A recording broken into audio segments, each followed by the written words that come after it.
It's Sadie. It's Angelina. Welcome back to Monologue Much. where we give our opinions on controversial topics that you might be interested in. Let's get into it. First off, we've been gone for quite a while, so we're going to give you a little catch up. First of all, we went to New York City for Angelina's birthday. Woo! And then we saw Outsiders, Death Becomes Her, and Hadestown. With Jack Wolf. And Morgan Dudley. Then, back in Arizona, I flew out for Angelina's birthday party. And then I went to LA and went to see my friend Harley. While I sang for charity. Like and follow us on Instagram and our socials, because then you can see what we're doing when we're not podcasting. Okay, so I think we're just going to jump right into the questions. So, question 1, should the legal drinking age be lowered? I think, yes, the legal age should be cut a little bit. I think at least till 18. Like, I understand that brains are not fully developed till, 25? Yeah. But people are going to do it anyways. So I feel like it should be a little more normalized, especially if it's in your household with your family and you're safe drinking. I feel like it should at least be lowered to 18, or like how in Europe it's normalized for kids to have a glass of wine with their parents or at dinner. I feel like that's why other countries have way less drinking problems than the US. Everyone here just like loves getting plastered when they are not of age because it's so restricted. And Yeah, I think it should just be 18 just because of what Sadie said. Like, kids are going to do it anyway. So the more you restrict it, I fear the more they're going to want to do it. America has terrible drinking habits. Let's be real. So I think by making it 18, like, we can kind of more revert to how Europe is and make it a more normalized thing than the US does. Also, not to mention, like, if you can go to war at 18, I think you should legally be allowed to take a shot. Guys, if I'm going to war, I'm going to take a shot after. Question 2, is love at first sight real or just attraction?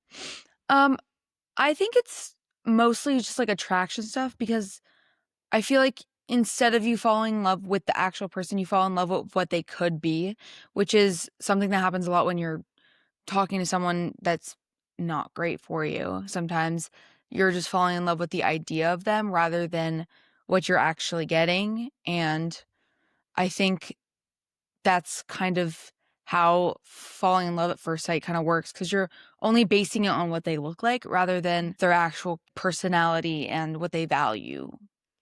Kind of adding on to that, I think a lot of like love at first sight can come from lust, because like it comes from obviously attraction at first, because you don't know them as a person, you don't know their personality.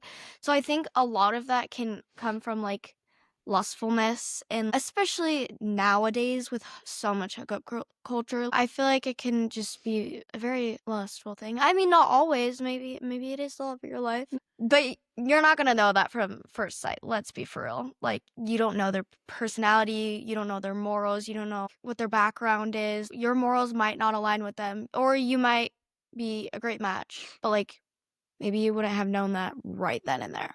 Yeah. I mean, like, sure, I think it is possible, but I think no one will know 100% if it is going to be love at first sight. Also, I feel like it takes a while to fall in love with someone.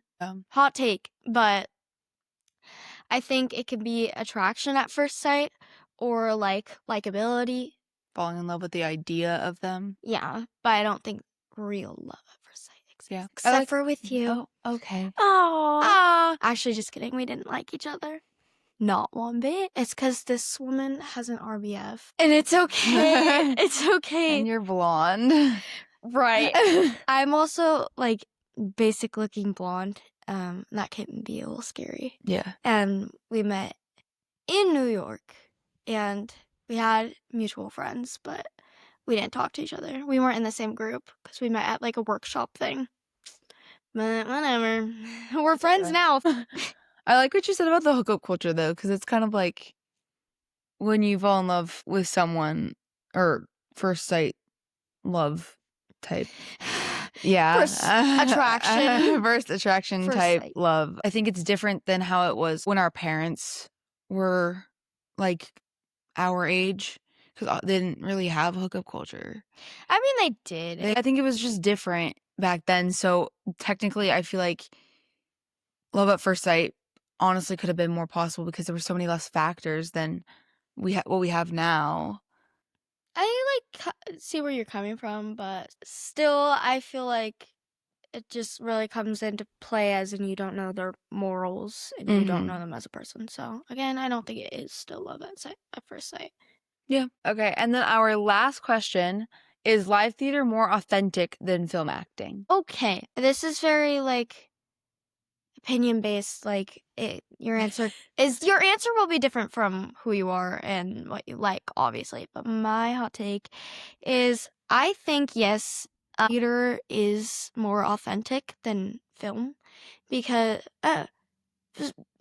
sometimes, but I think overall, yes, because one, you get the full experience while watching theater. Like you get to go, you get to sit down with your friends and family. You could get merch. It's more intimate. And one, the sound quality is probably going to be a lot better than if you're watching it at home on your TV or anything. It's live and in person. Yeah. And not to mention, because it's live and in person, it's a lot more vulnerable, especially for the actors. They could mess up at any time and there's no retakes. And that's kind of really cool if you think about it. And that leaves room for improv and it's going to be different for each night. Every single performance is going to be a whole different thing. Just because it's the same script, same actors, same choreo, it's going to be different every time. Yeah. I think it's because theater can change based on the night and the emotions of the audience also change. So I think theater just relies so much on the audience because it's if you have an audience that's so there's not as much cheering, not enough of something, then the production's gonna be different than the night before. It's like having a matinee. Matinees tend to have not as good audiences, especially because a lot of matinees have a lot of kids going to it. And depending on the show, kids not might understand everything that's happening and understand how important it is and understand all the jokes. So the audience might not be as good. Yeah. It's also in the middle of the day. Everyone's not in the mood yet. And then I just think film acting relies more. I'm reading my notes over here so I phrase it right. Film acting relies more on the actor's emotions to make the audience feel something.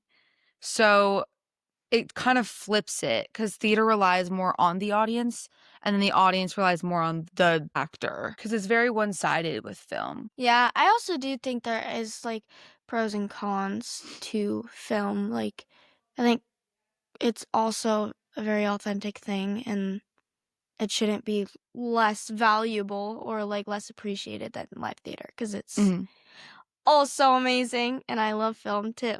But yeah, that's my hot take. Beautiful. And that's our segment today for questions. Okay, so we're going to play Who's Most Likely To. Okay, first question. Who is most likely to get lost in their own hometown? Angelina Restuccia is most likely to get lost in their own hometown because she does it every day. I am very directionally challenged. Yes, and that's okay because Thank you. Yeah, it's fine. Okay, who is most likely to get an embarrassing tattoo? Sadie. Yeah, me. I would probably do it just one random night because I think it'd be kind of funny to get a lip tattoo of something embarrassing, something stupid. Why would you do that? 'Cause you can't see it and they fade quick. Sometimes they don't, and then you have them for 5 years. I've seen that happen to people. Well, that'd be funny, and no one can see it unless I go I think that'd be great. You want to get it with me? Probably not.